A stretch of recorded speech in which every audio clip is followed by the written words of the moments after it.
We are in the Brotherhood of Darkness, Chapter 2, and this is video number 3.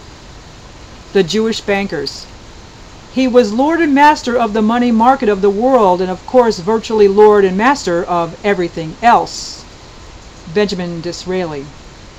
Benjamin Disraeli became the Prime Minister of Great Britain in 1868, so we can assume he understood how the world financial system worked at that time. In 1844, he wrote a novel entitled Coningsby, in which the hero of his book was told, "So you see, my dear Coningsby, that the world is governed by very different personages from what is imagined by those who are not behind the scenes." Disraeli described the man who controlled the financial markets of the world. Europe did require money, and Sidonia was ready to lend it to Europe.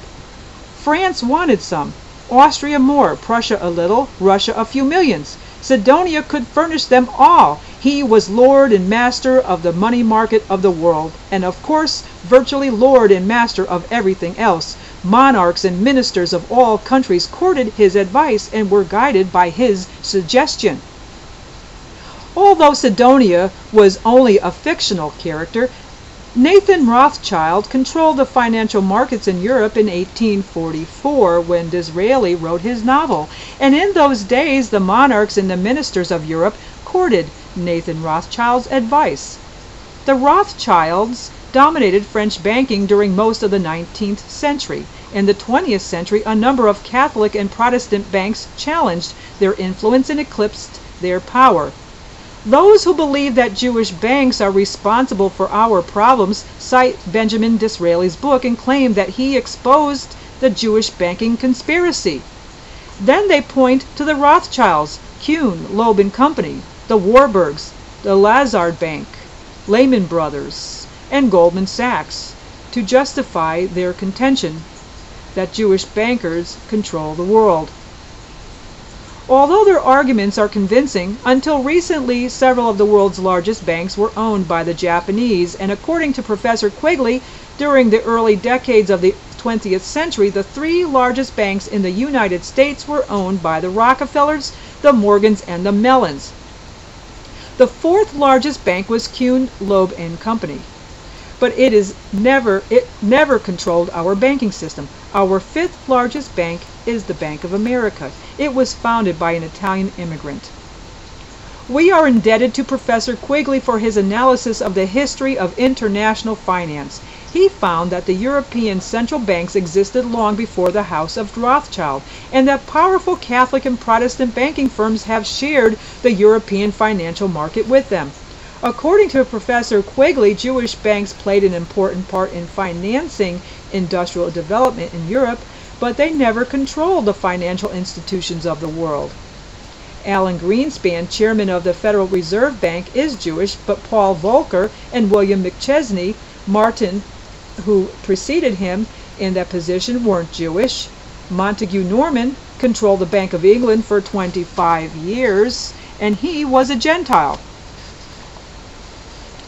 Lord Brand was the managing director of the Lazard Bank in England, and when he died, Adam Maris replaced him. Neither man was Jewish, but both men were leaders of Rhodes' secret society. Most people believe that Lehman Brothers and Goldman Sachs are Jewish banks, yet Pete Peterson was the CEO of Lehman Brothers before he went to the Blackstone Group.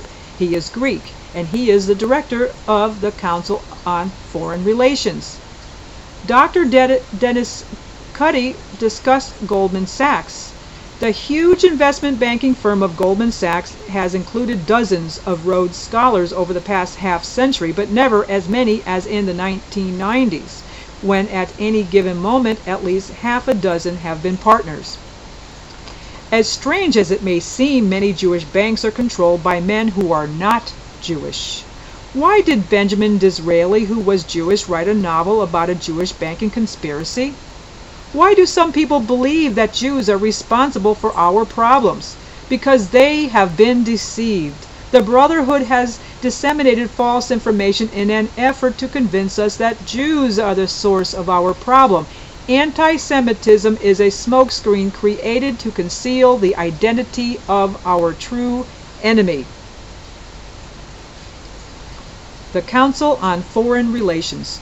The most powerful clique in these elitist groups have one objective in common. They want to bring about the surrender of the sovereignty and the national independence of the United States. Admiral Chester Ward. Many well-informed people believe that the Council on Foreign Relations, CFR, is responsible for our problems. They note that prominent bankers, industrialists, politicians, media owners, and almost everyone of any importance in the United States belongs to the CFR. Since 1953, every chairman of the Federal Reserve Board and every chairman of the Disarmament Agency have been members, as have all but one American Secretary of State, all but one Deputy Secretary of State, and all but one Director of the Central Intelligence Agency. In addition, 6 of our last 9 presidents have been CFR members. What is their objective? Admiral Chester Ward belonged to the CFR for 16 years. In his book, Kissinger on the Couch, which he co-authored with Phyllis Schlafly, he wrote, "The most powerful clique in these elitist groups have one objective in common. They want to bring about the surrender of the sovereignty and the national independence of the United States." Senator Barry Goldwater tried to warn the American people about the CFR in his book with no apologies. He wrote, "Their goal is to impose a benign stability on the quarreling family of nations through merger and consolidation. They see the elimination of national boundaries, the suppression of racial and ethnic loyalties as the most expeditious avenue to world peace." He then noted that CFR members control both of our political parties. When we change presidents, it is understood to mean the voters are ordering a change in national policy. Since 1945, 3 different Republicans have occupied the White House. 4 Democrats have held this most powerful post the world has to offer.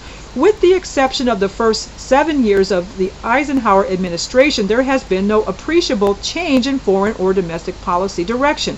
When a new president comes on board, there is a great turnover in personnel, but no change in policy. Example, during the Nixon years, Henry Kissinger, CFR member and Nelson Rockefeller's protege, was in charge of foreign policy. When Jimmy Carter was elected, Kissinger was replaced by Zbigniew Brzezinski, CFR member and David Rockefeller's protege. You would think that everyone would know of Senator Goldwater's concern, but since CFR members control almost all of our media outlets, his warning was suppressed. Is the Council on Foreign Relations the dominant force in the world today? And we will pick up with Chapter 2, Part 4 in the next video. Hang with me.